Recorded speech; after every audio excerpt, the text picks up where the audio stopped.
Welcome back to Nightmare Narrator.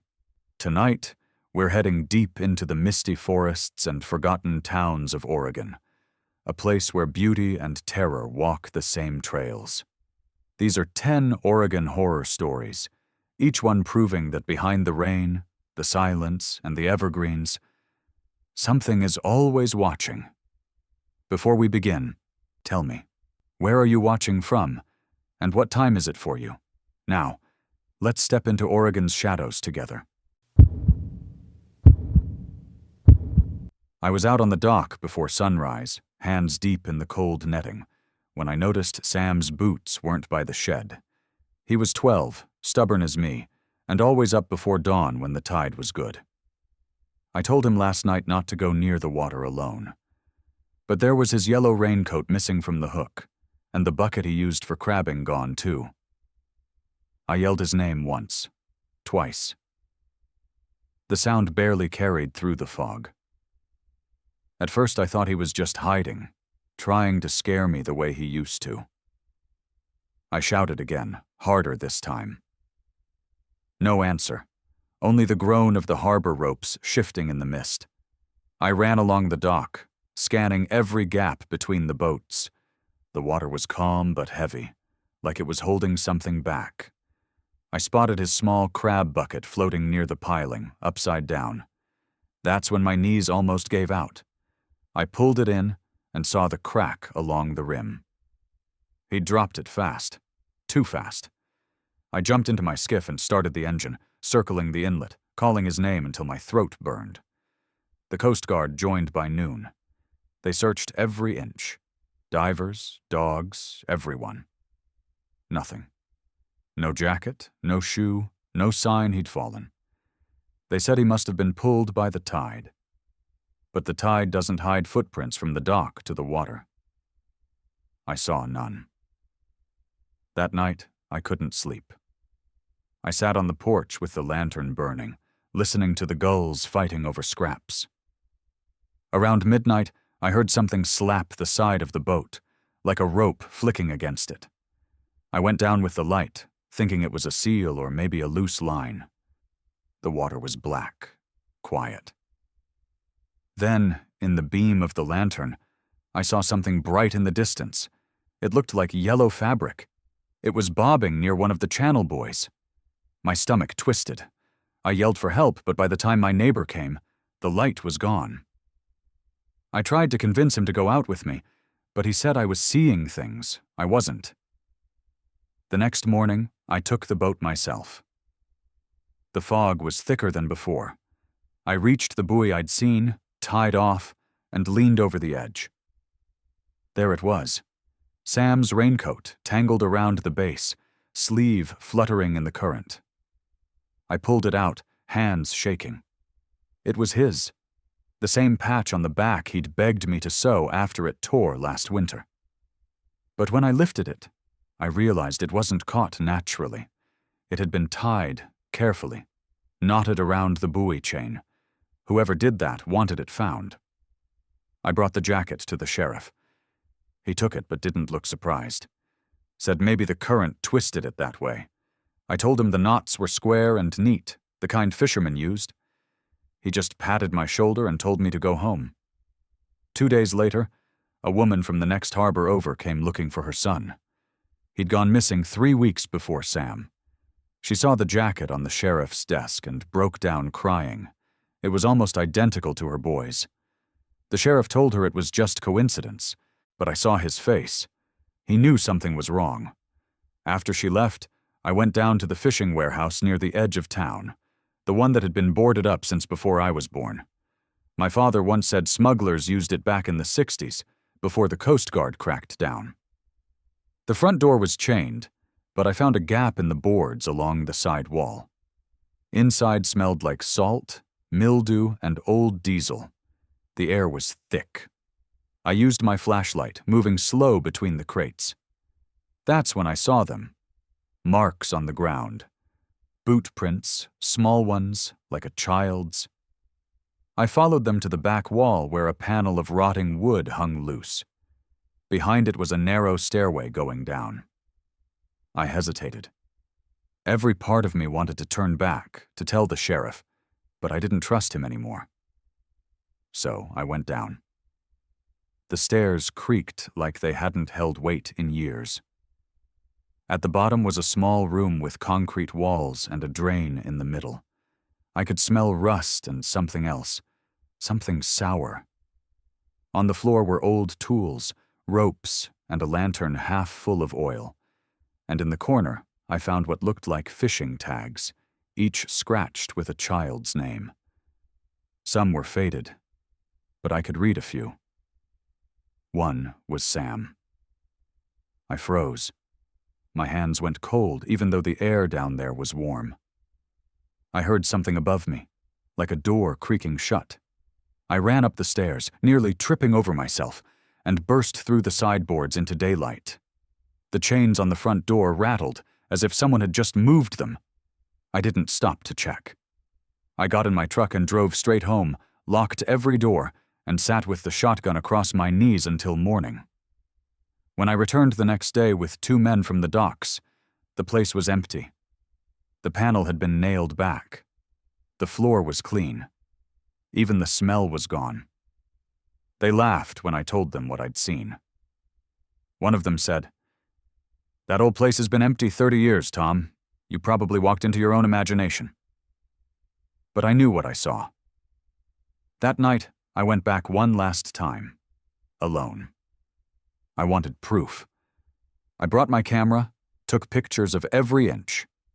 When I reached the drain again, I noticed something glinting inside. I reached in with my knife and pulled out a small metal badge, Coast Guard issue from the late 1970s. The name was worn, but the initials were DC. I took it home, cleaned it, and started digging through records. Turns out there was a harbor officer named Daniel Cutter who vanished in 1978 after being investigated for smuggling human cargo through fishing routes. Children mostly, undocumented, sold for labor. I took that badge to the sheriff. He looked pale when he saw it, told me to forget about Cutter, said it was old business. That night, my shed burned down. All my nets, photos, the badge, gone. Fire department said it was an accident. I didn't argue. I knew it wasn't. Someone wanted everything tied to that warehouse erased.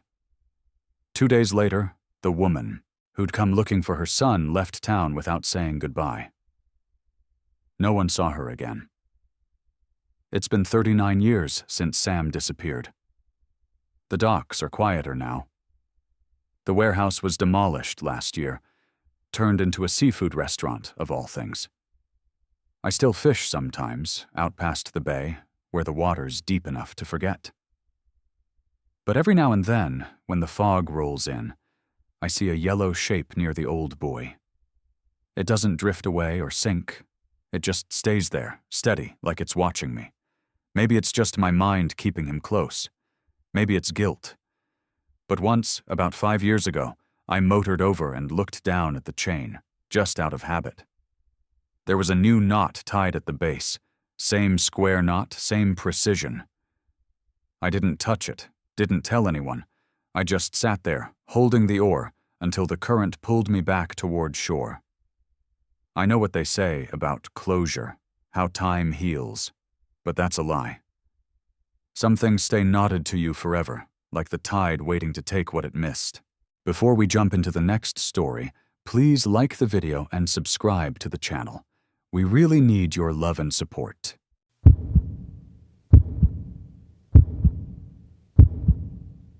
When I first turned the key and pushed the door open, I remember thinking how heavy it felt, like the house had been holding its breath for decades. The air was stale, not dusty exactly, but aged, like paper that had soaked in too many years of silence. I'd just signed the lease on the old farmhouse outside Yamhill, a small 2-story property surrounded by nothing but fields and overgrown blackberry bushes. It wasn't exactly beautiful, but after the divorce, I wasn't chasing beauty. I just needed quiet. The first few nights were uneventful. I unpacked slowly, slept a lot, and kept the radio on just to fill the space. The floors creaked even when I didn't move, and the walls had this faint, hollow echo whenever I set something down too hard. Still, it felt peaceful in its own lonely way. On the fourth day, I noticed a small crack near the baseboard of the bedroom wall. It wasn't wide, but I could see something stuffed inside. Folded paper, maybe? I almost ignored it, but curiosity got the better of me. I pulled at the corner until the plaster flaked off, and a yellowed envelope fell out, sealed with wax so brittle it crumbled between my fingers. It was addressed to Evelyn. Read only when you can't sleep. I didn't know any Evelyn, but something about the way it was written, in this elegant, deliberate cursive, made my stomach twist. Inside was a letter, dated 1954. The ink was faded, but the handwriting was careful and neat. It described a woman who couldn't sleep because she kept hearing knocking in the walls. She wrote about her husband's temper, her fear of being found out, and at the end, she mentioned seeing herself in the mirror with blood on her hands, though she swore she hadn't been hurt. I folded it back up, laughed a little nervously, and told myself it was just a piece of someone's private writing that got lost during renovations decades ago. But that night, I couldn't stop thinking about it. The phrase, "when you can't sleep," kept looping in my mind. I didn't even realize I was awake until I heard something faint, not knocking exactly, more like scratching. It was rhythmic, gentle, coming from inside the same wall where I'd found the letter. The next morning I decided to check behind the plaster a little more. It wasn't hard. The material was weak, easy to chip away. Behind it there was another envelope, tucked between the wooden beams. This one was dated 1955. The same handwriting. It started cheerfully, talking about spring and the smell of lilacs, but the tone shifted halfway through. "I keep hearing footsteps in the hallway," it said, "but when I look, the floorboards are still." The last line made my heart stop. "I think something terrible is coming for me, but no one will believe it unless I write it down first." By then, I was fully hooked, anxious, fascinated, disturbed. It felt like reading someone's diary in real time, except the events had happened nearly half a century before I was born. Over the next few days, I couldn't focus on anything else. I searched more walls, gently tapping, listening for hollow spots. And each time, I found another letter. Always the same hand, always a little closer to despair. In the third letter, dated 1956, she described the sound of shovels in the cellar at night. She said her husband told her it was rats, but she didn't believe him. She said she found a torn piece of fabric in the dirt, from a dress she hadn't worn since her wedding day. Then came the last line again. "If something happens to me, this house will remember." I started feeling watched, even when the curtains were drawn. I'd catch faint reflections in the window at night, not faces, but movements, like someone pacing behind me. My rational side told me I was just tired, maybe even projecting some of my own trauma onto this old house. I tried leaving the letters in a drawer, out of sight. But one morning, when I came downstairs, they were all laid neatly on the kitchen table. No one else had keys to the house. That's when I decided to dig deeper. Literally. I went down into the cellar. The air was damp, thick with the smell of soil and mildew. My flashlight caught the old foundation beams, rough and splintered.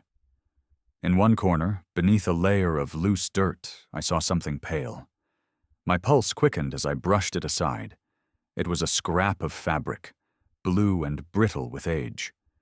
Beneath that, wood. Not floorboards. A small box, nailed shut. I hesitated for a long time before prying it open. Inside were two things: a ring, a simple gold band with the initials EG, and another folded letter. This one was different. The paper was newer, the handwriting shaky, almost trembling. It was dated 1961. "He's gone now," it began, "but I still hear him digging."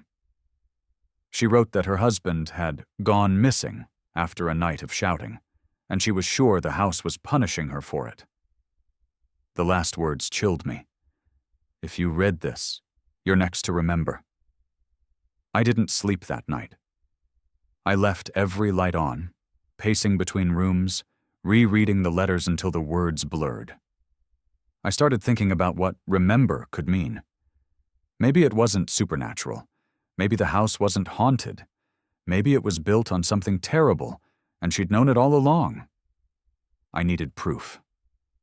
The next day, I called the county clerk's office in Yamhill, pretending to be doing family research. They confirmed that a woman named Evelyn Graham had lived there in the 1950s, married to a man named Walter. Walter Graham had been reported missing in 1961. The case was closed in 1963 when Evelyn confessed to killing him. The clerk told me she'd been committed to a state hospital, where she later died. No further details. My hands were shaking by the time I hung up. I looked at the cellar door and realized my boxes were stacked right where I'd found hers.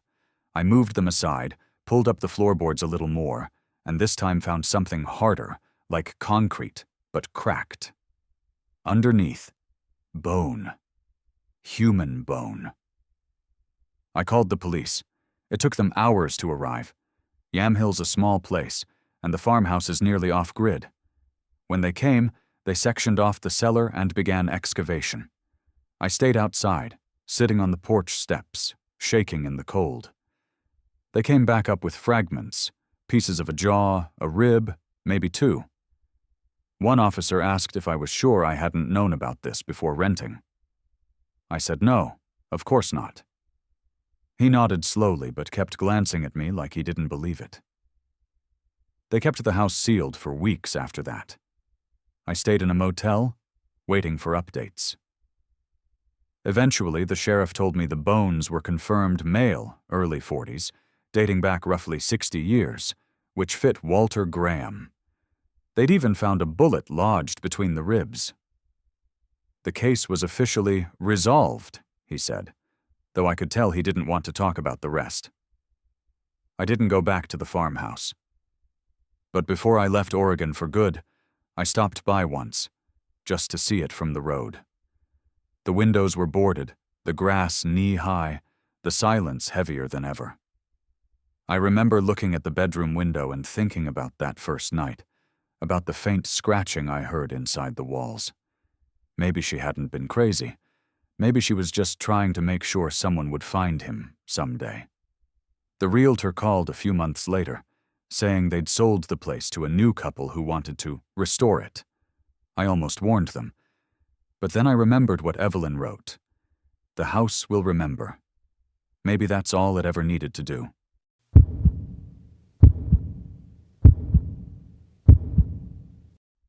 I was halfway through boiling noodles on a camping stove when I realized I hadn't heard Evan's voice in over 10 minutes. He'd gone down to Whispering Creek to refill our water bottles, maybe 50 yards from camp. I remember calling out, my voice sharp and too loud in the forest air. Nothing came back, no joke, no splash, no footsteps. Just that lazy gurgle of the creek and the pop of my stove. At first I thought he was trying to scare me. That was our thing. Evan and I, always pushing each other, trying to make camping less boring. But when I walked down the slope and saw the 2 bottles lying in the mud, one still half full, the joke stopped being funny. His footprints were there, small and recent, pressed deep in the soil. Then they stopped right where the tree line thickened. I called again. I even said I wasn't mad. Still nothing. I grabbed my flashlight even though it was barely sunset. I don't know why, but I remember thinking that the woods suddenly felt too quiet. No insects, no birds, just stillness, like the air had decided to hold its breath. I walked deeper, following the faint drag of a footprint until the ground turned to wet moss. Then a shape caught my eye, a red baseball cap snagged on a bush. Evan's cap. He never took it off. That's when I felt something off to my right. Not a sound, but a presence, like being watched from behind a cracked door. My flashlight beam caught movement, but when I turned, there was nothing. No squirrel, no hiker, nothing. The hair on my arms lifted. I called again, this time quieter, like I didn't want whoever or whatever it was to hear me. When I got back to camp, I noticed Evan's GoPro sitting on the stump by the fire pit. He'd left it recording. That's what saved me from losing my mind later. Or maybe it made things worse, I still don't know. I didn't touch it that night. I just waited, half awake, staring into the dark, listening for footsteps that never came. By morning, the rangers had already been called. They found my message at the ranger station around noon, written in my notebook, left on the windshield. When they arrived, I tried explaining what happened. They started a grid search, calm and efficient. One of them, a guy named Harrison, took the GoPro. He said he'd hand it to investigators. But when I asked about it a week later, they told me there was no footage, that the card had been blank. That's when I drove back to Tillamook on my own. The whole place was blocked off. Restricted due to environmental risk, the sign said. I parked a mile down the road and hiked in anyway. I had to know. The forest looked different, more stripped, almost unnatural. It wasn't the same mossy green I remembered. It looked altered, like something chemical had seeped into it. Near the creek, I found fresh boot prints. Not old hiking prints, but deep military-grade treads, the kind I'd only seen on rangers or police. And nearby, I found something even stranger. A patch of leaves that shimmered faintly, like oil in water. When I touched one, it stuck to my glove like glue. That was the first time I thought maybe this wasn't about Evan being lost. Maybe he wasn't supposed to be found. A few days later, Harrison called me unexpectedly. He said they'd reviewed the footage after all. I could hear hesitation in his voice, like he wanted to say something but couldn't. He invited me to the station to see it myself. When I arrived, 2 men in plain clothes were already there. They didn't introduce themselves. They just played the video. At first, it was typical GoPro stuff. Evan walking through the trees, humming, filming bugs, laughing about how he was roughing it. Then, about 6 minutes in, he turns the camera toward himself, squinting into the lens. He says, "Someone's following me." He pans around, but there's no one there. You can hear his breathing get heavier. He starts walking faster, then running. But here's the part that still keeps me awake. When he turns the camera towards the creek, you can clearly see someone standing behind him in the reflection. Just a few feet away. A man, tall, wearing what looks like forest camouflage. But when Evan spins around, there's no one there. Not a sound, not a shadow. He keeps running until the camera shakes and goes black. I turned to the men and said, "That's edited." They exchanged looks but said nothing. One of them finally said, "We traced the signal from that area to a restricted training ground. It's not open to the public." Harrison gave me a file with a single sheet of paper. Something about Cold War field tests involving optical adaptive camouflage. The program was scrapped decades ago. The materials used were never safely disposed of. I didn't believe it. It sounded like a cover story. But that night, while staying at a cheap motel in Tillamook, I replayed the footage on my laptop. I paused it at the exact moment Evan saw his reflection. And then I noticed something they hadn't mentioned. A faint flicker on the side of the screen, like static, but it wasn't digital noise. It was movement, a ripple, almost like the air bending. I froze the frame. The ripple aligned perfectly with a shape. Human shoulders, a head, the faint outline of a face masked by the forest. The camouflage wasn't digital, It was physical, reflective, like a liquid film reacting to light. And it was moving, adjusting to the environment as Evan filmed. The next morning I went back to Whispering Creek again. I told myself it was to say goodbye, to leave something behind for him. I brought his cap and placed it on the same bush I'd found it on. I sat there for a long time, thinking about all the stories you hear. Missing hikers, hunters, lost rangers. They all disappear quietly, with no real answers. Then I heard something faint. Boots on wet soil. Not close, but deliberate. I didn't move. I wanted to see what would happen if I pretended not to notice. The sound stopped about 10 feet away. I turned slowly, holding my breath. No one. The air shimmered faintly near the tree line, just for a second, like a heat wave where there shouldn't be one. I spoke out loud, almost a whisper. If you're there, I just want to know why. The shimmer flickered again, then vanished. I backed away, heart racing, until I tripped over a fallen branch. When I looked up, there was something metallic glinting in the mud, a small circular badge. It was worn, but I could still read the engraving. U.S. Forest Service Experimental Unit, Project Hollow.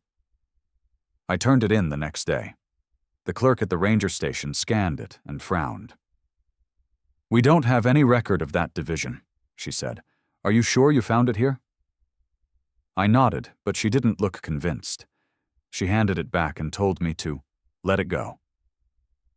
That was almost 10 years ago. I haven't been back since.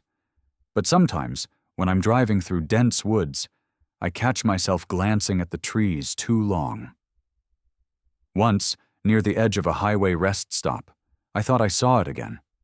That shimmer, like glass under sunlight, shifting just out of sight. Maybe I imagined it. Maybe the forest still remembers what it was used for. But I know what I saw on that footage, and I know the government sealed off Whispering Creek for a reason. Evan didn't run away. He was erased. And whatever erased him is still out there, blending into the trees, waiting for someone curious enough to look back.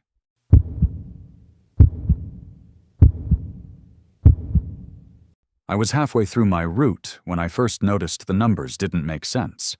I'd been driving timber loads through Oregon for years, knew every curve of Highway 101 like my own veins. But that morning near Coos Bay, something felt wrong. The odometer said I'd driven 15 miles past where I should have stopped for fuel. The last marker I remembered seeing was mile 71. Then I saw it again.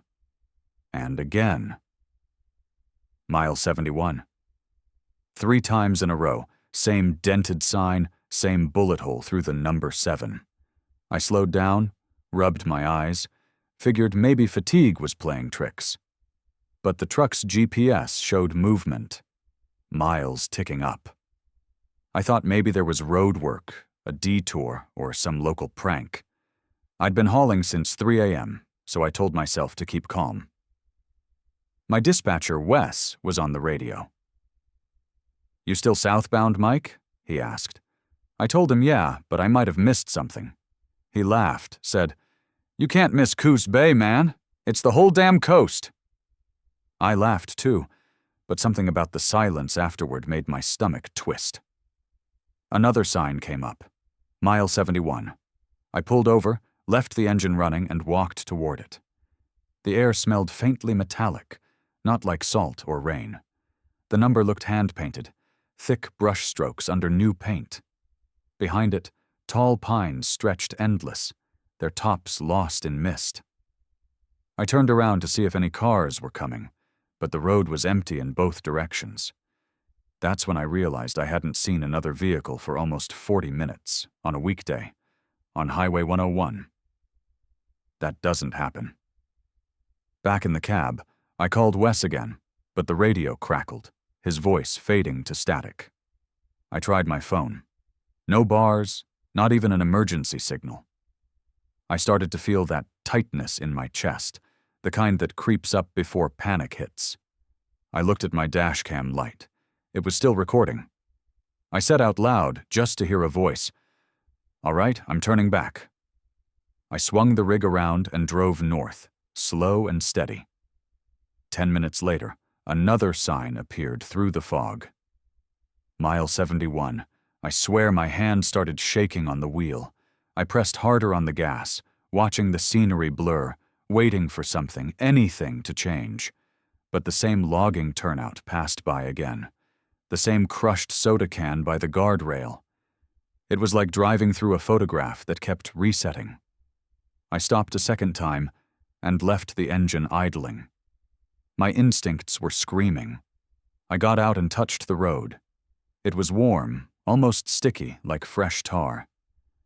The silence pressed in heavy.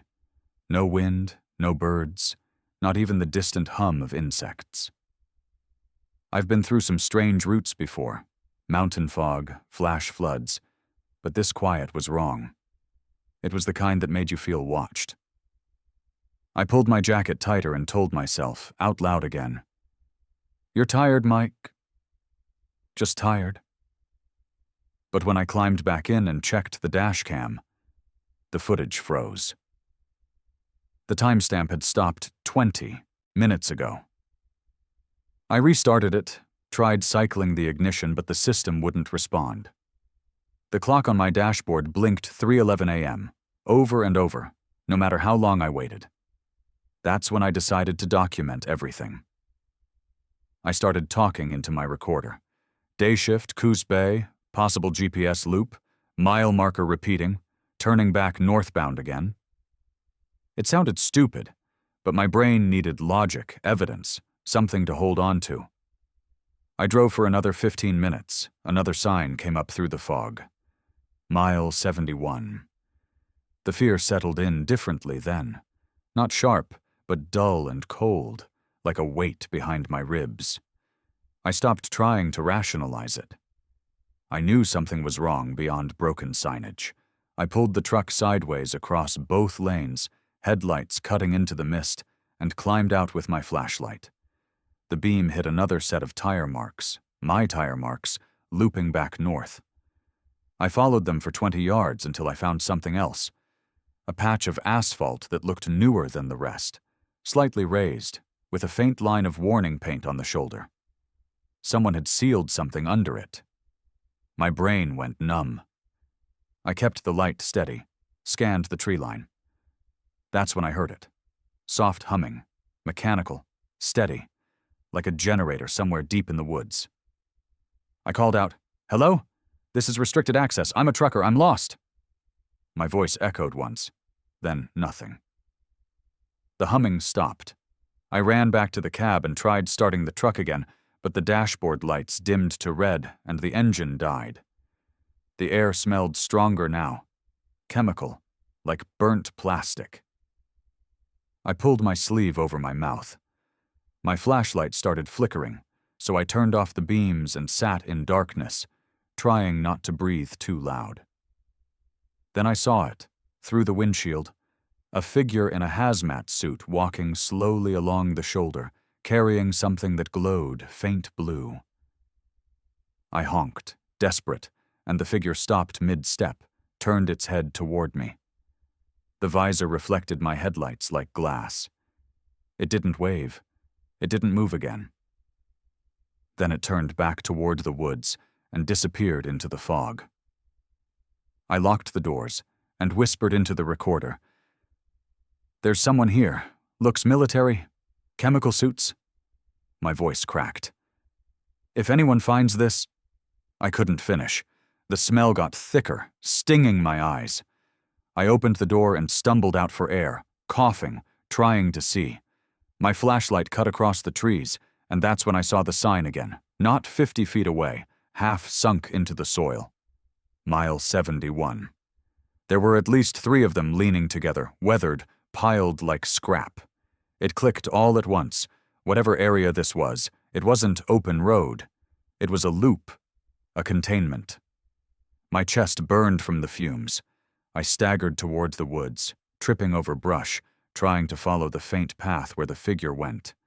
Then I saw a chain-link fence through the mist, half buried in vines. A faded red warning sign read, U.S.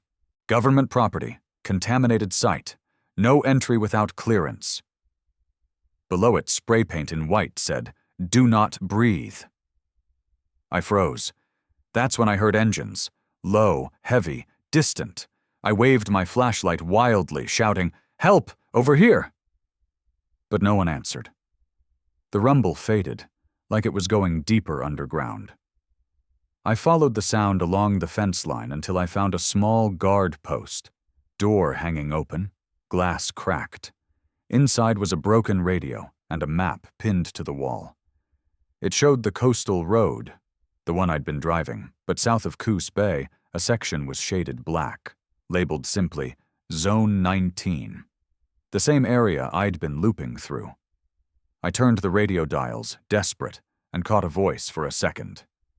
Unit 4, maintain quarantine perimeter. No civilian rescue authorized. Then static swallowed it. My knees went weak. I backed away and grabbed the recorder again. This is Michael Reeves, driver ID 5481, currently inside restricted Zone 19, possibly breached containment. Request evac. I repeated it 3 times, my throat raw. No response. That's when the lights hit me, blinding white from the trees. A deep, mechanical hum shook the ground. I dropped the recorder and covered my face. A voice boomed from a speaker. Stay where you are! Do not approach! I tried to explain I was lost, that I'd just been driving south. 2 men in full suits approached, their faces hidden behind glass. One held a tablet, scanning me head to toe. He's breathing it, I heard one say. He's already exposed. They led me to a truck, unmarked, armored, airtight. Inside, it smelled sterile, too clean. I tried to ask what was happening, but they didn't answer. One handed me a mask. The other took my dash cam from my pocket. I didn't see where they put it. The door sealed shut, and the world went silent. I woke up 2 days later in a quarantine tent somewhere inland. The doctor told me I'd driven into an unmarked testing ground, a leftover contamination zone from the 1970s. He said my exposure levels were low, but not harmless. They'd decontaminated the area years ago, he claimed. But when I asked why the mile markers were still up, his face tightened. He said quietly, That road doesn't exist anymore, Mr. Reeves. I demanded my footage back. They said the recorder was damaged, unreadable. When they released me, I drove back to Coos Bay on my own, tried to find that stretch of highway. It wasn't there. The route ended in a dirt embankment with a road closed sign and new concrete barriers. No mile 71, no trees I recognized, just silence and a faint chemical smell in the wind. Sometimes I still drive that coast. Sometimes I see trucks ahead of me that vanish when I blink. And every so often I swear I catch a glimpse of a green road sign through the mist, half hidden, rusted, waiting. Mile 71.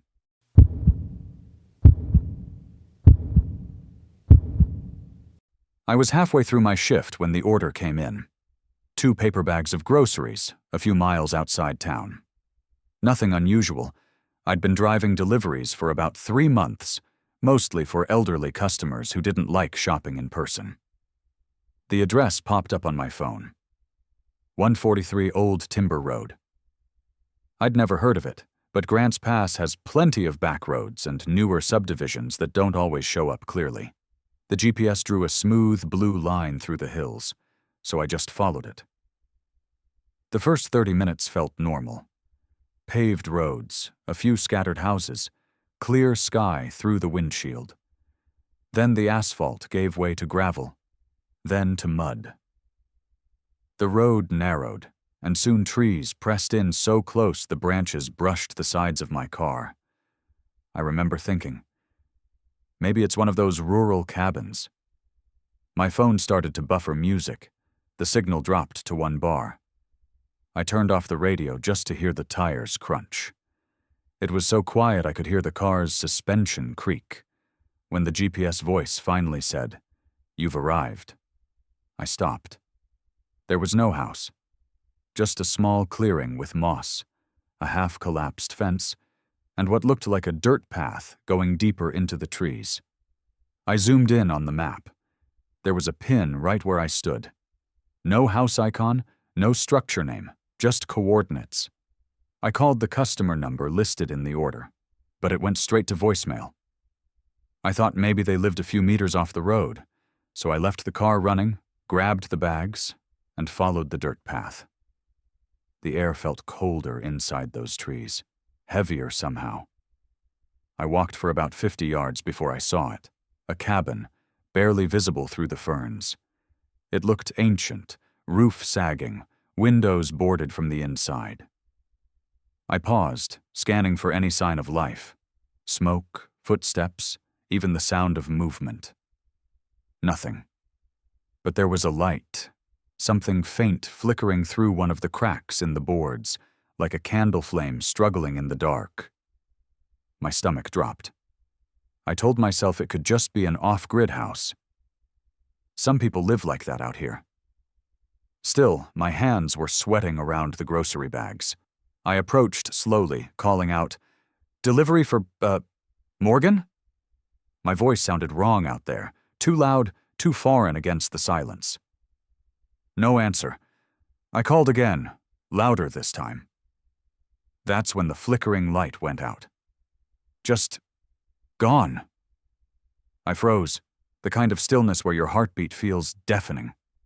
I heard a faint creak from inside, like weight shifting on old wood. I was about to drop the bags and leave when the front door, if you could call it that, opened halfway. A sliver of darkness stared back at me. Then a voice, soft and low, said, "Leave it there." It was a man's voice, deep, deliberate. Something in it made me hesitate. Not the tone, but the timing. It came half a second too late, like an echo, like he was listening and copying what he thought I'd expect. I asked, "You're Morgan?" There was a pause, then the same answer, same exact words, same cadence. "Leave it there." My chest went cold. I set the bags down carefully, backing away, eyes fixed on the crack in the door. The door shut slowly, no sound, just a shadow moving behind it. I turned and walked fast, not running, but close. Every step felt like something might follow. When I reached the car, the engine had shut off. I never turned it off. I fumbled for my keys, panic making everything clumsy. The lock clicked, I got in, slammed the door, turned the ignition. It took 2 tries before it caught. The headlights flashed across the trees, and in that flash I saw someone standing near the path, facing the car, head slightly tilted. I didn't look twice. I reversed so fast the tires spun mud, then tore down that road until I hit pavement again. At the first gas station, I parked and just sat there breathing. I checked my phone. No signal. The GPS history still showed the completed delivery, but the address line was blank now. Just coordinates. When I finally got home, I reported the order through the app. The next morning, I got an email from my supervisor saying the delivery was under review because the customer had filed a complaint, claiming their groceries never arrived. That made no sense. I explained everything, but she said, "There's no address like that in the system. Are you sure you didn't deliver to the wrong location?" I decided to go to the police, not because of the complaint, but because of what I saw. I showed them the coordinates. The officer on duty frowned and said quietly, "You shouldn't have gone there alone." They sent a unit out to check. Later that evening, I got a call asking me to come in again. When I arrived, a detective named Harris sat me down. He looked tired, serious in that way people do when they're trying not to scare you. He asked if I'd ever heard of a driver named Taylor Brooks. I shook my head. He nodded slowly. She worked for the same service you do, he said. Disappeared 2 months ago. Last known location, same coordinates you delivered to. I remember staring at him, my mind blanking out everything but that name. They showed me a photo. A young woman, maybe my age, smiling in a delivery vest. The detective said they found her car near that area weeks ago, engine still running, doors unlocked, groceries still inside. We've searched the woods twice, he said, but there's nothing out there but an old hunting cabin. Hasn't been lived in for decades. I told him about the voice, the flickering light, the person I saw near the path. They sent another team that night. The next day he called again, said they found the cabin just like I'd described. But here's the part that still keeps me up. There were no fresh footprints, no groceries, no sign anyone had been inside in years. The front door was chained shut from the outside. They said the lock was so rusted, it probably hadn't moved since before the year 2000. I wanted to believe it was a mistake. Wrong coordinates, maybe a prank. But that evening, I got another delivery request from the same app. No name, no phone number, just special delivery. Customer will meet you at location. When I tapped the map, it opened automatically to the same pin, the same unmarked clearing. I felt my skin go tight, like every nerve understood something before my brain did. I deleted the order, logged out, and never worked another shift. 3 weeks later, Detective Harris called again. They'd found something in the woods during another sweep, an old delivery bag half buried near the creek behind the cabin. Inside were a driver's ID card, faded and damp, and a receipt from the same grocery service. The timestamp read 2 months before my visit. The name was Taylor Brooks. When he told me that, my hands wouldn't stop shaking. I asked if they ever found her. He said no. Then he asked, almost gently, "You sure you didn't leave anything behind out there?" That question haunted me because I couldn't remember if I did. I thought I'd taken everything back, but I'd been panicking. I still dream about it sometimes. The sound of my car door unlocking, the way the light went out, the voice repeating itself like a recording. A few nights ago, my phone buzzed at 3 a.m. I checked it, half asleep. A text from an unknown number. Leave it there. I deleted it immediately. But when I opened my delivery app the next morning, there was one saved draft order waiting to be sent. It was empty except for coordinates. The same ones.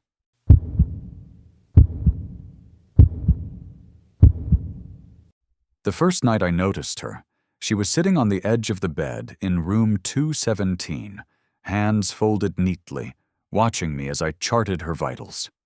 Her name tag read, Evelyn. Early 30s maybe. Thin wrists, soft-spoken. She said she'd been admitted for chest pain, but didn't like the smell of the disinfectant in the room. I smiled, told her it was normal for the heart wing. The air always had that bite of alcohol and bleach. When I left, she said, "You remind me of someone I used to know." I didn't think much of it. The next morning I came to check her chart. No Evelyn. No room 217 patient listed overnight. I assumed a discharge I'd missed in the shift change chaos. But when I asked Dr. Lewis about it, he looked at me like I'd lost my mind. "No admissions last night on your side," he said. "Maybe you're mixing up rooms." I wasn't. I could still see her face, the band around her wrist, the way she held her breath when I adjusted the IV line. It wasn't confusion, it was memory. By the third night, I started feeling uneasy. I was new at the hospital. 2 weeks in, night shifts only. The computers were still paper-based in 80, but we logged names in ink and carbon copies. I checked the intake records myself. No Evelyn. No female patients admitted with chest pain that week. I flipped through every page until my fingers turned black from carbon dust. Nothing. When I asked the receptionist, Mary Ann, she said, "Maybe she was a transfer?" Then she leaned closer and added, "Honey, room 217's been empty since the gas leak last year. It's storage now." I felt cold all over. I'd been in that room. I'd touched the bed rails. I'd written vitals on a clipboard. I went back upstairs to prove her wrong. The key worked fine, but the room smelled like metal and dust. There was no bed, just crates stacked to the ceiling. No window curtains, no IV stand. My own handwriting lay on a folded vitals sheet sitting on one of the boxes. Blood pressure, pulse, respiration. All in my notes, all signed with my initials. I stood there, staring at it, the silence so thick I could hear my own heartbeat in my ears. I should have walked away. I should have called in sick. But the next shift, I saw her again. This time she was sitting on the gurney near the hallway, wearing the same pale blue gown. "I didn't think you'd come back," she whispered. I froze, half because she shouldn't exist, and half because her voice was gentle, familiar, like my own. "You look tired," she said. "They're working you too hard again." Again. That word stuck in my head. I told her she needed to rest, that she wasn't listed anywhere, that this wasn't her ward. She looked down at her wristband and held it out to me. My own name was printed there. Kara Moore, address and all. My handwriting beneath the patient ID number. I stepped back so fast I hit the cart behind me. "Where did you get that?" I asked. She just smiled, a tired, knowing smile. I reported it to the supervisor, Mrs. Green, who'd worked there for decades. She listened quietly, then said, "We all see strange things on nights, dear. Try not to take it home with you." She wouldn't file anything officially, just told me to rest. But that night, when I got back to my apartment, there was an envelope slipped under my door, hospital stationery, with my name written in block letters. Inside was a carbon copy of a patient intake form. Admit date, August 14th, 1980. Name, Kara Moore. Age, 27. Complaint, chest pain.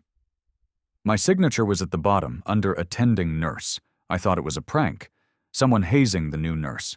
I confronted the clerks the next day, demanded to know who'd accessed intake files. But the intake book from August 14th didn't exist anymore. Pages torn clean out. I could see the marks where they'd been ripped. I started doubting myself then, maybe exhaustion. Too many doubles, too much caffeine, too little sleep. But the unease didn't leave. Every shift after that, small things went wrong. My ID badge wouldn't scan. My locker lock jammed. The staff elevator stopped on floors I didn't press. Once the power flickered, and for a split second every monitor on my floor flashed room 2 patient alert before returning to normal. I barely talked to anyone anymore. Just did my rounds, head down. Then one night I found a file folder on my desk. Inside was a photocopy of an autopsy report. My name again. Cause of death, respiratory failure following cardiac arrest. Time of death, 02:14 a.m. The date listed was 1 week before I'd started the job. I don't remember much after that moment, just the way my hands trembled so hard the paper crumpled, and how I started laughing. Not because it was funny, but because it was too absurd not to. When I told Dr. Lewis again, he sighed, said I was overworked, and gave me a weekend off. I took it, desperate to get out. But when I got home, my apartment door was already unlocked. Inside, everything was perfectly in place, except for one thing. On my kitchen table sat a hospital bracelet. My name, my birth date, same as the patient's. I called Marianne that night, crying, trying to make sense of it. She told me she'd look into old archives. The next morning, she called back, voice shaking. "Kara, I don't know what you're mixed up in, but the hospital records show a nurse named Kara Moore died there last summer. Gas leak in the storage room. They said she'd gone in to check on a patient." I dropped the phone. The sound of her words just kept echoing. "Last summer. Gas leak. Room 217. I went back one last time. I had to see it for myself. The hospital looked the same as always, bright, busy, humming with life. But the deeper I went into the East Wing, the quieter it got. When I reached the old corridor, the light buzzed and dimmed. I unlocked 217 again. Inside, I found the crates, replaced with an empty bed. Fresh sheets, oxygen tank, IV pole, everything exactly as it was that first night. My own handwriting was still on the clipboard. I felt this sudden pull, a sense of recognition I can't explain. I sat down on the bed, staring at the monitor. It was unplugged but beeping softly. When I looked down at my wrist, the hospital bracelet was back on, snug and cold. I don't know how long I sat there before I saw her, standing in the doorway. Evelyn. Or maybe me. Same eyes, same uniform, same trembling hands. She whispered, "It's time to rest now."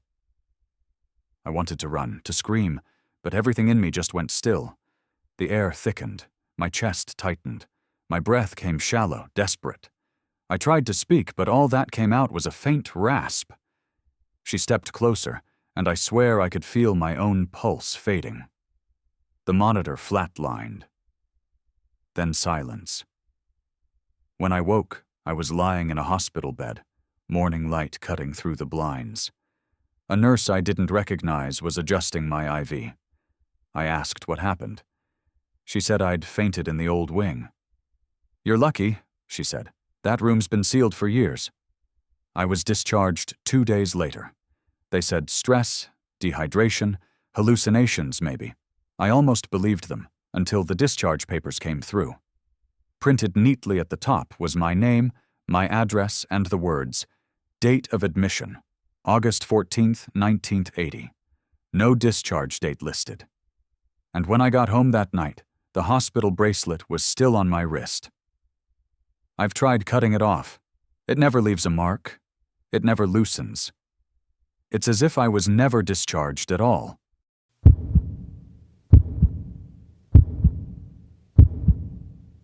I was in my car, gripping the steering wheel so tight my knuckles looked white in the glow of the dashboard.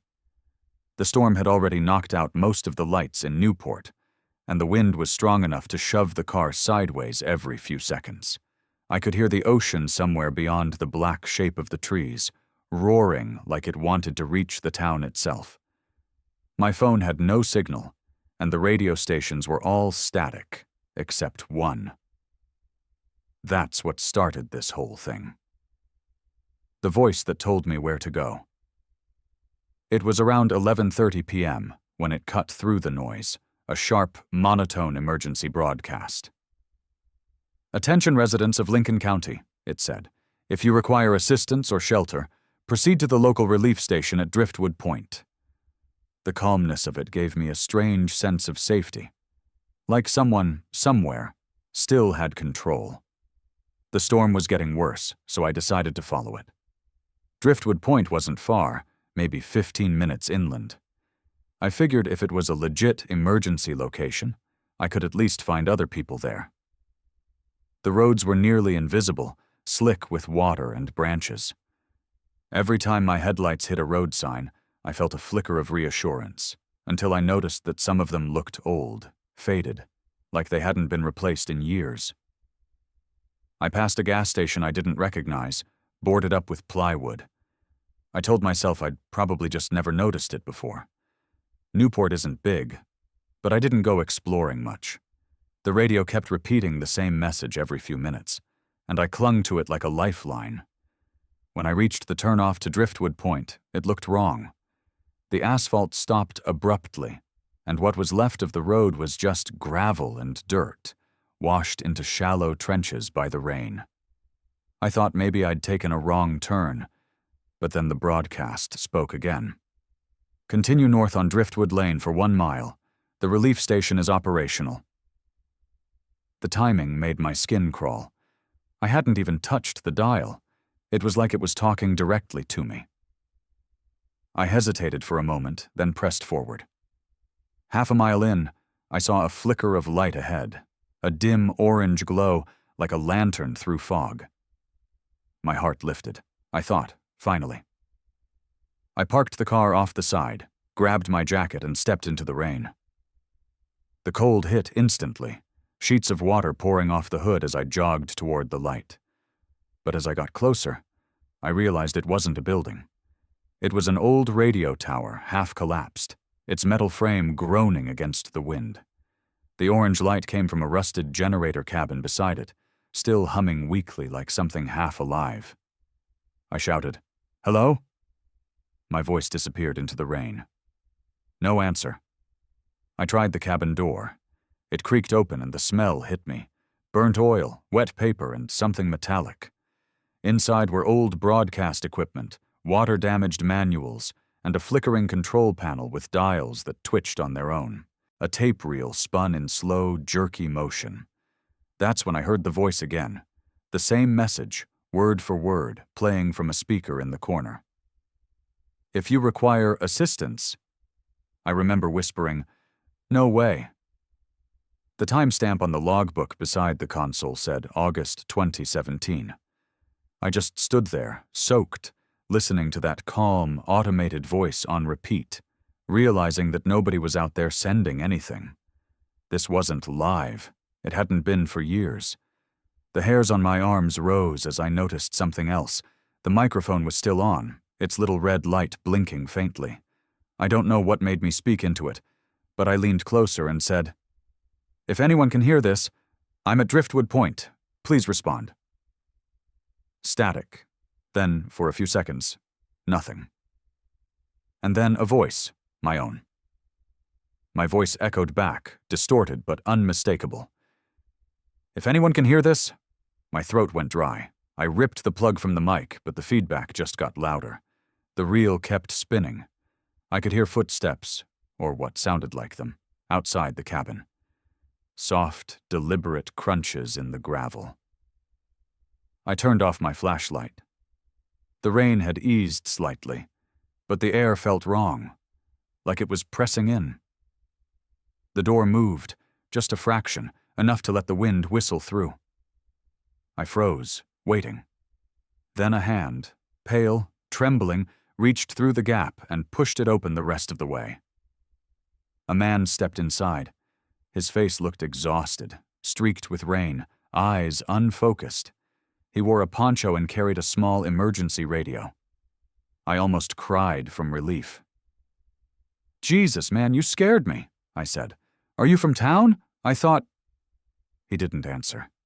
He just stared at me, then at the radio equipment. His lips moved like he was mumbling to himself. "It's still running," he said finally.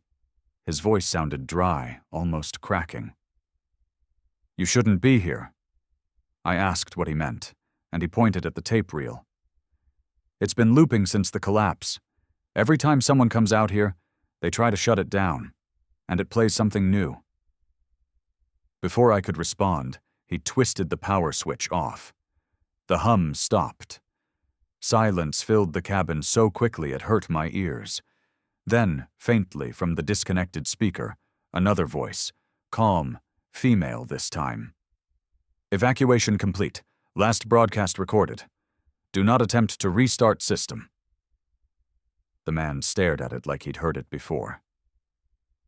"That wasn't on the tape," he whispered. I backed up a little, asking who he was, but he didn't answer. He stepped past me, lifted a crowbar from the floor, and started smashing the equipment. The glass shattered, wires sparked, and the smell of ozone filled the room. When he stopped, the only sound was the rain outside again. He leaned against the wall, breathing hard. "It's done," he said quietly. "No more signals." Then he looked at me for the first time, really looked, and said, "You should go. They'll send rescuers in a day or two." I tried to ask how he knew, but he'd already stepped out into the darkness. I followed him, but by the time I reached the road there was no sign of him, no footprints, no flashlight beam, just my car, half submerged in mud, and the tower behind me, now completely dark. I drove back toward town in silence, afraid to touch the radio dial. By the time I reached my street, the power was still out, but a few neighbors were outside checking damage. I told them where I'd been, about the broadcast, but nobody else had heard it. One guy said all the stations were down the whole night. I didn't argue. I just went inside, changed clothes, and sat in the dark until sunrise. 2 days later, rescue teams came through, checking on flood victims. I asked one of them about Driftwood Point. The responder frowned and said, "That area's off limits. The tower collapsed years ago, killed 2 technicians when it went down." I said I'd just been there, that the broadcast was running. He shook his head. "The power grid doesn't even reach that far anymore." I didn't push it. But that night, I turned my radio back on, just once. Every station was back to normal, except one. On 104.3 FM, through the faint hiss of static, a voice said, clear as ever, "If you require assistance, proceed to the local relief station at Driftwood Point." I switched it off and unplugged the radio entirely. The cord's still in a drawer somewhere. And sometimes, when it rains hard enough, I swear I still hear that same calm voice beneath the thunder, telling me where to go.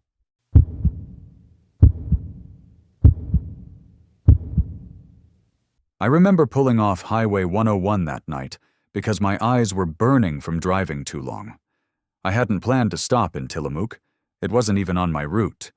But my eyelids were heavy, and when I saw a flickering neon sign that said, "Vacancy, Sunset Motel," I took it as a sign to rest. The place looked forgotten, but the lights were on, and I figured maybe it was just an old family business hanging on. I parked, stretched my legs, and walked into the lobby, clutching my suitcase and the stale smell of coffee from my thermos. The bell above the door jingled faintly as I stepped in. The air was colder than outside, like the kind of cold that doesn't come from air conditioning, but from stillness.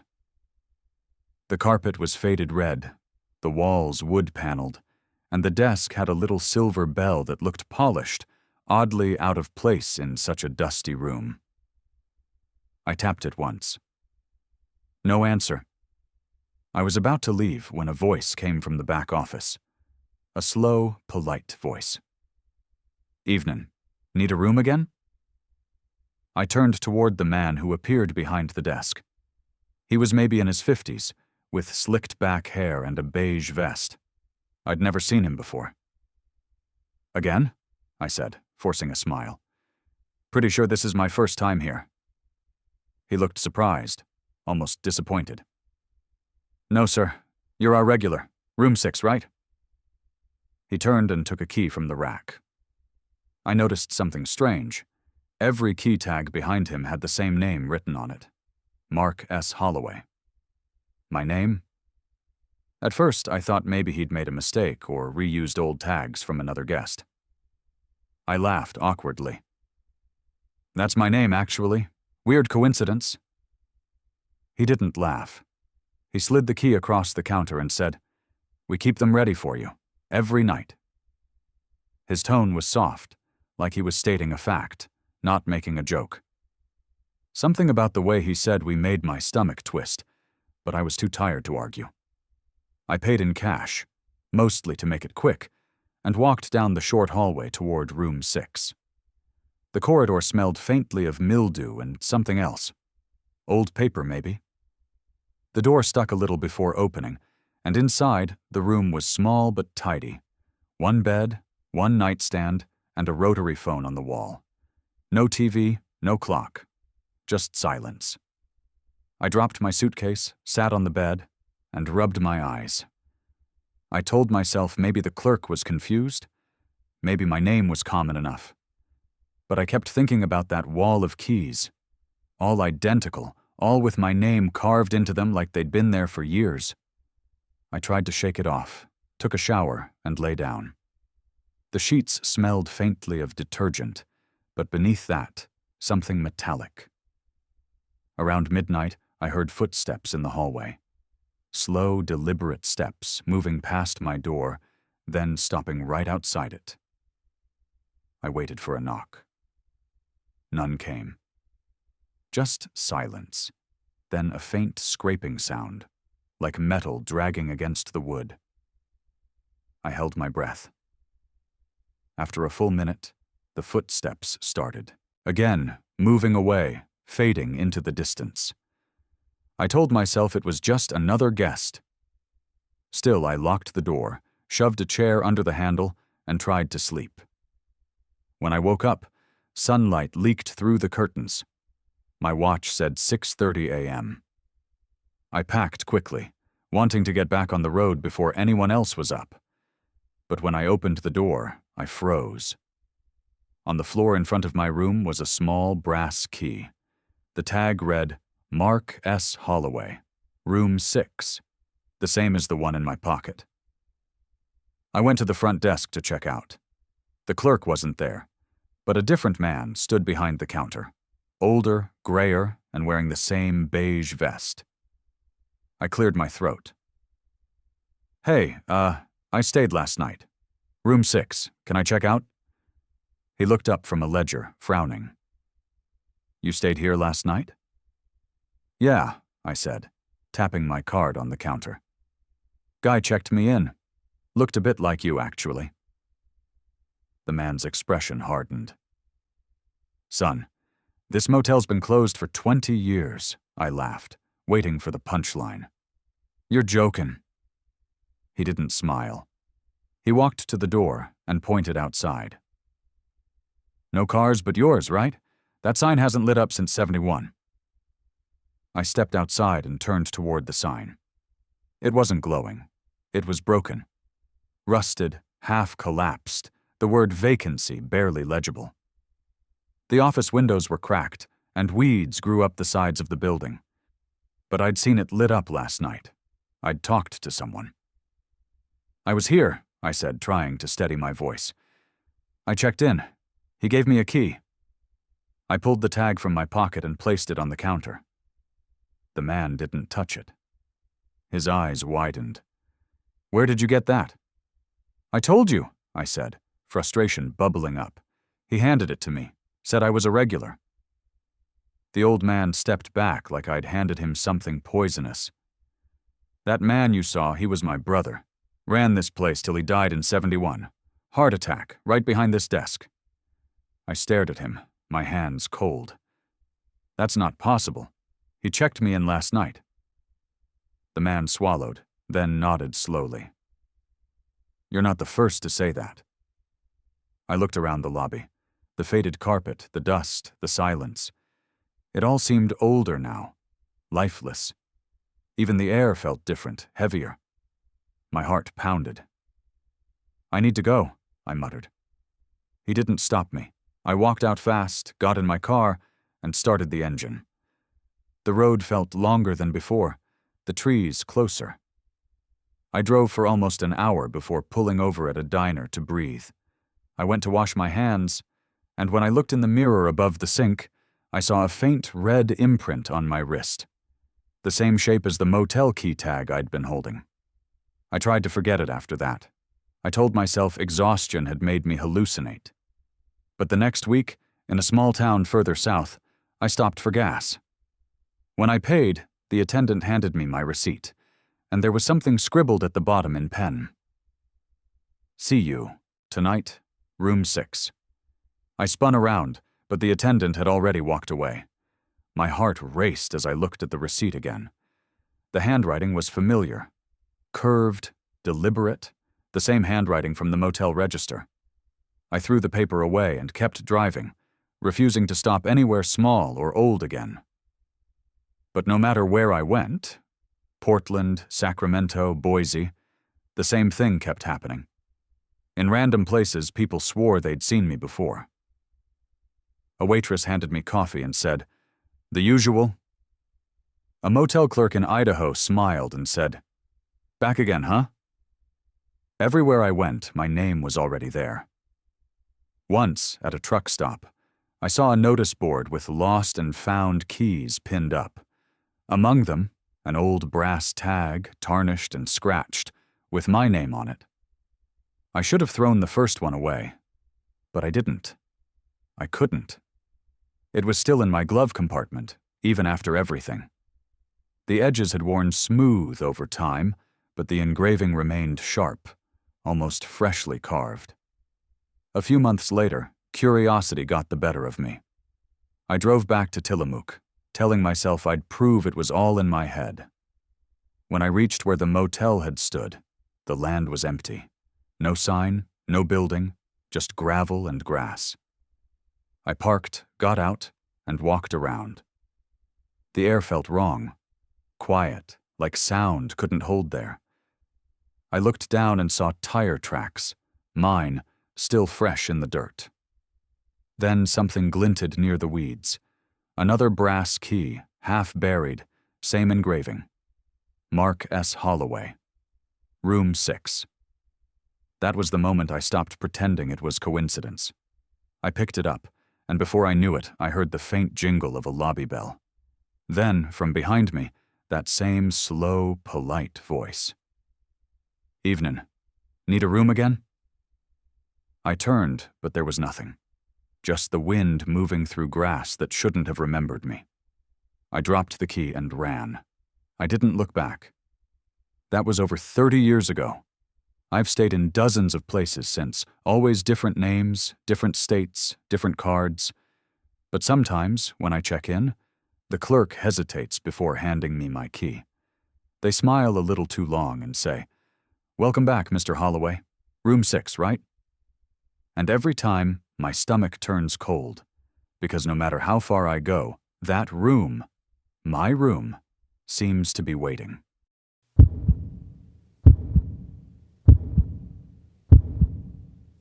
It started when the city got tired of the complaints. People said the streetlight on Lincoln and Ivy wouldn't stop flickering, that it buzzed louder at night, that it hummed when cars passed under it. I didn't think much of it until they sent me out there. I worked maintenance for Ashland's Public Works Department back in 2004, mostly handling lights, poles, and underground lines. I remember that afternoon clearly. My supervisor, Jim, tossed me a clipboard and said, "Take Logan with you. That one's been driving the locals crazy." Logan was new, barely a month into the job.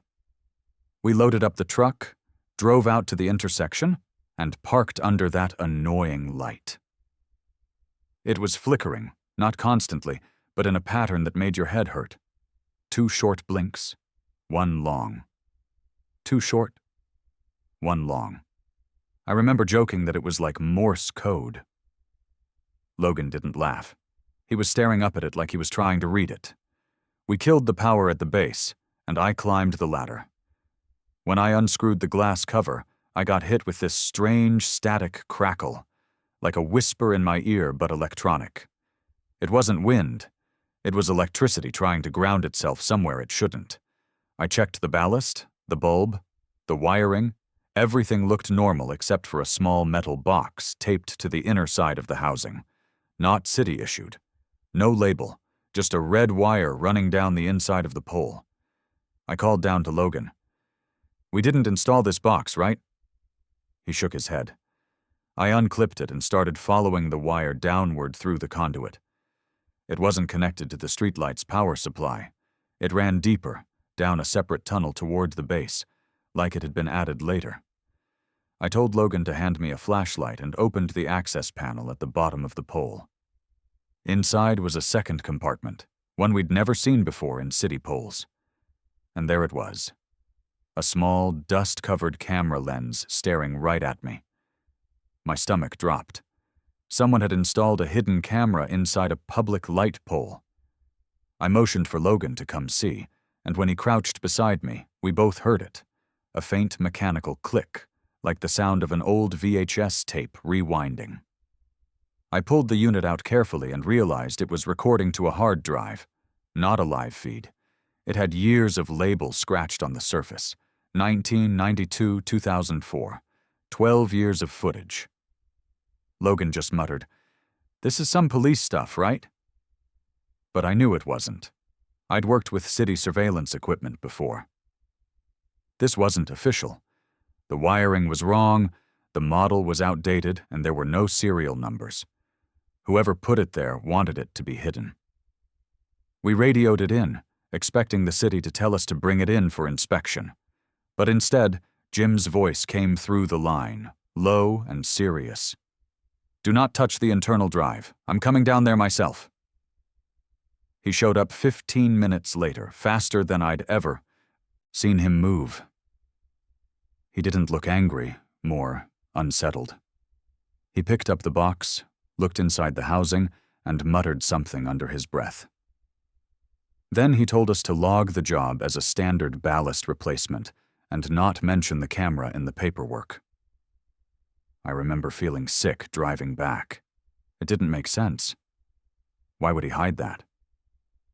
I asked Logan if he thought it might be evidence for something. He said, "Maybe it's one of those Cold War leftover surveillance things."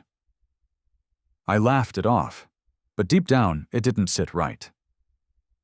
The next morning I came in early and checked the equipment log.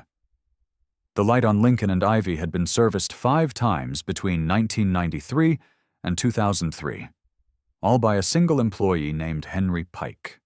I didn't recognize the name, so I asked around. One of the older guys, Greg, looked at me funny. "Henry? He's dead. Died in 3. Worked that same route his whole career." Later that day, I drove back to the intersection alone, just to see if I'd missed something. The new bulb was glowing steady now, no flicker. But as I stood there, I noticed a faint humming again, low, rhythmic, almost like breathing through metal. I put my ear near the pole and swore I heard tape whirring inside. I backed off fast. I knew we'd removed the device, but it felt like something was still recording. The next week, Logan didn't show up for work. No call, no explanation. Jim said he'd quit. But his locker was still full, and his truck keys were in the office drawer. I tried calling his number. Disconnected. The city never filed a resignation either. It just felt wrong. A few nights later, I couldn't sleep, so I drove back there again. It was 2:30 a.m. The street was dead quiet, except for that one light, steady this time, bright enough to paint everything in a pale yellow haze. As I parked, I saw movement near the base of the pole, a small reflection, like metal catching light. I got out, crouched down, and saw a tiny red dot blinking on the same access panel we'd opened. I pried it open with my multi-tool. Inside was a new camera, brand new model. I froze. The installation was fresh. The wires still had insulation dust on them. It hadn't been there when we'd left. Someone had replaced it. I didn't know who else even had keys to these poles besides us. My hands were shaking when I disconnected it, and that's when I noticed something worse. The wiring wasn't leading to any recording box. It ran underground, directly across the street, into the storm drain. I pulled the grate open, shining my flashlight inside. The reflection of the beam hit something metallic about 10 feet down. It looked like a steel case. I climbed down just far enough to reach it and dragged it up.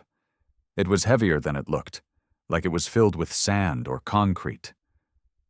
When I wiped off the grime, I saw 4 scratched dates on the lid: 1992, 1995, 1999, 2003.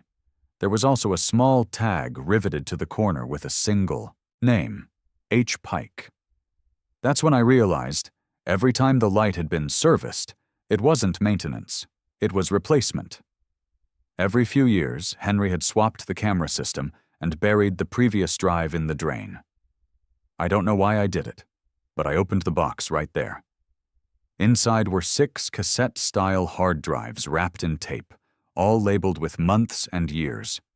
The top one said, Sept 19 to 92, first recording. I took just that one, left the rest. I shouldn't have, but I needed to know. Back home, I used an adapter to plug it into my old laptop. The files were in a strange format, but one folder opened: time-stamped footage, grainy and low contrast. It showed the same sidewalk from a fixed angle. People walking dogs, kids on bikes, mailmen, just normal life. But one face kept showing up. Henry Pike. Every few days, standing by the curb, staring straight into the lens for minutes, sometimes smiling, sometimes mouthing words I couldn't hear. I skimmed through hours of footage. The last clip was dated July 2003, the month before he died. It showed him digging near the storm drain at night, lowering a metal box, the same one I'd just opened. Before the footage ended, he looked directly at the camera, like he knew someone would eventually watch it.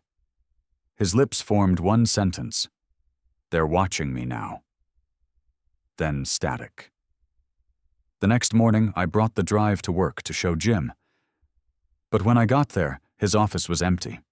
Not just empty, cleared out. Desk gone, nameplate removed, computer disconnected. Greg told me he'd retired suddenly, no notice. The city had already reassigned the department. I asked about Logan again, but he just shook his head. "You should let it go, man. Some jobs aren't worth remembering." That night, I drove past Lincoln and Ivy one last time. The pole had been replaced. Not repaired, replaced entirely, new number tag, new casing. No hum this time, just silent light stretching across an empty street. As I slowed down, I noticed something faint on the concrete where the old pole had stood. A small etching, probably scratched in by a worker before it set. HP. I didn't stop. I didn't take photos. But I still think about it every time I walk under a streetlight that flickers. Somewhere, someone's still watching that sidewalk.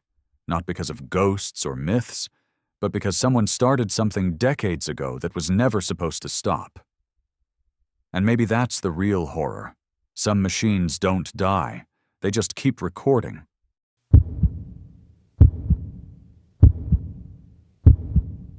I was halfway through my night shift when I realized the exit doors weren't opening. It was a Thursday. I remember that clearly because I'd just refilled the coffee pot in the nurse's lounge and was debating whether to recheck on Mr. Delaney in room 304. He'd been restless since his surgery, and the morphine hadn't helped much. When I reached for the handle to the stairwell, it wouldn't budge. I tugged harder, thinking it was jammed, but it didn't move. I swiped my badge. The light blinked red. I tried again. Red. I went to the east wing doors. Same thing. My ID wasn't working anywhere. At first I thought maybe security had done a system reboot or we were under a temporary lockdown. It had happened before, during psychiatric patient transfers, but the silence felt different this time. The intercom wasn't clicking. No overhead pages, not even the usual hum of the vending machine near the hall. I walked down the corridor and noticed something else. The clocks had stopped. Every single one read 2:14 a.m. I grabbed the wall phone and tried dialing out to the switchboard, but the line was dead. That's when I saw Lisa coming down the hall, another night nurse, her sneakers squeaking on the tile. She looked pale.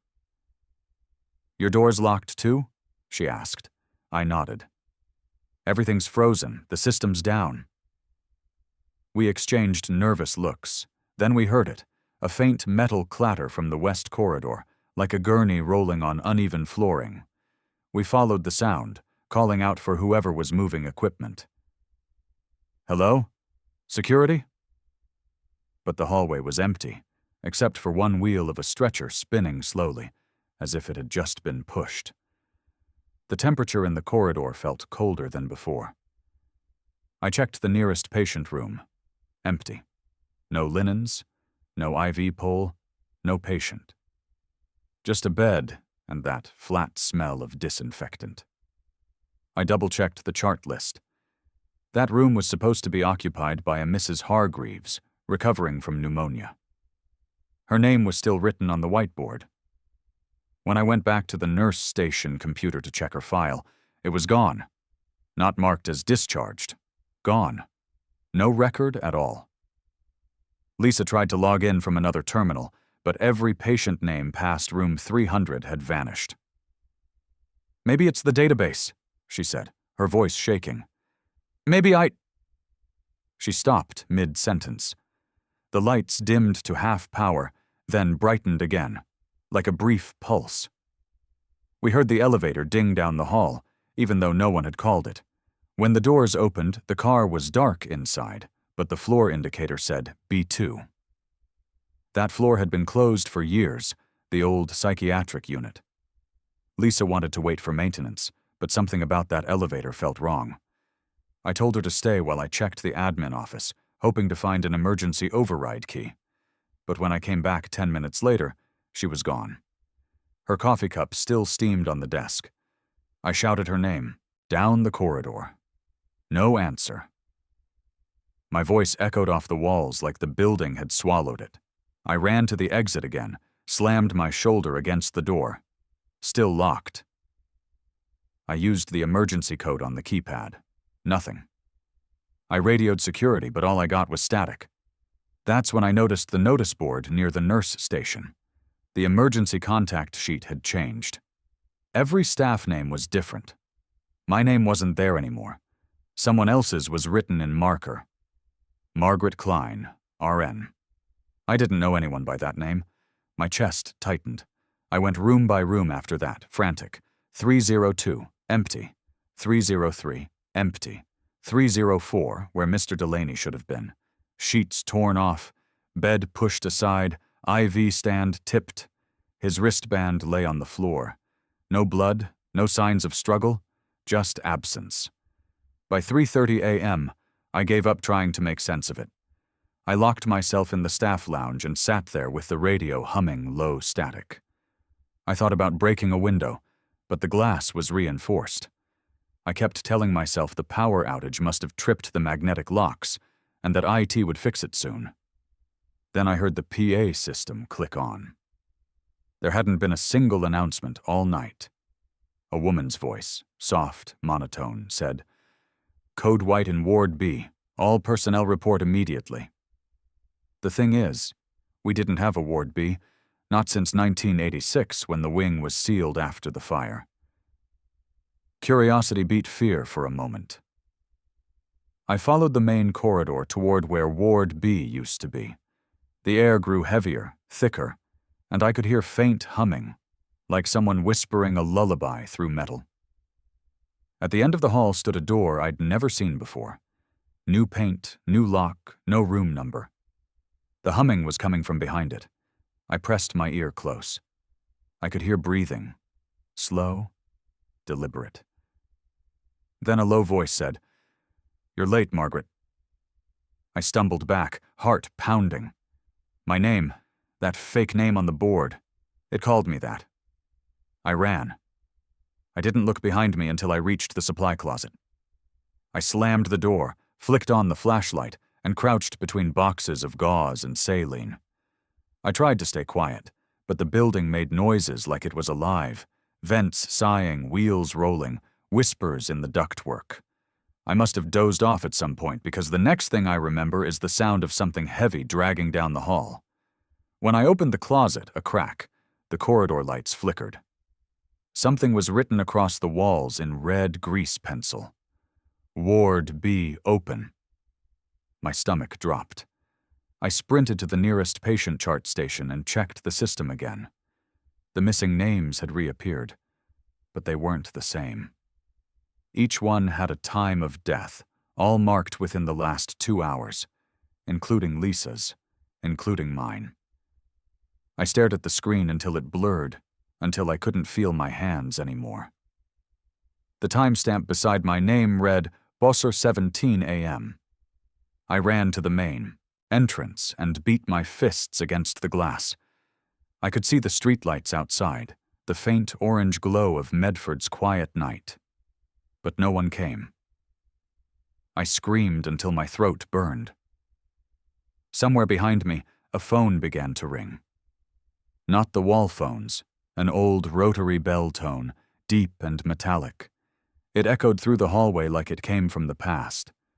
I followed it, I don't know why, down to the administration wing. There was a phone sitting on the counter, dust-covered, ancient. It kept ringing. I lifted the receiver with a trembling hand. "St. Mary's Memorial Hospital," a man's voice said. "Closed since 1986. Who's calling, ma'am?" I couldn't speak. "Hello?" he repeated. "This number's been disconnected for years." Then the line went dead. I dropped the phone and ran back toward the nurse station, desperate to find proof I was still there, still real. But the whiteboard was wiped clean.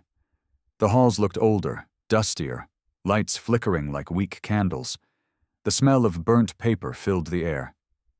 I realized then, the fire, the one that closed the wing. It hadn't happened yet. Or maybe it was happening again. I remember coughing, the smoke thick and choking. I don't know how long it lasted before the ceiling alarms shrieked. I curled under the desk and prayed. When I opened my eyes again, there were flashlights, firefighters shouting. Someone pulled me out through a cracked window. The morning light burned my eyes. They told me I'd been found in the sealed West Wing, the one condemned after the 1986 fire. "You couldn't have been working there," the investigator said. "That section's been locked up for 7 years." I insisted I'd been on shift, that there were patients, that Lisa was there. They looked at me with pity. I asked about her. No record, no employee file, no address. I wasn't even on the duty roster. The hospital never reopened that section. They bricked up the doors a month later. I quit nursing after that. But sometimes, when I drive past St. Mary's at night, I see a faint light glowing through the boarded windows. And once, only once, I swear I saw a silhouette standing by the glass, wearing a nurse's badge that read, "Margaret Klein, RN." Which story setting scared you the most? Let me know in the comments. And that wraps up our Oregon horror stories. Which one stayed with you the longest? If you made it all the way to the end, type "The woods are watching" in the comments so I know you're one of the brave ones. Until next time, stay aware, stay safe, and remember, in Oregon silence, nothing is ever truly alone.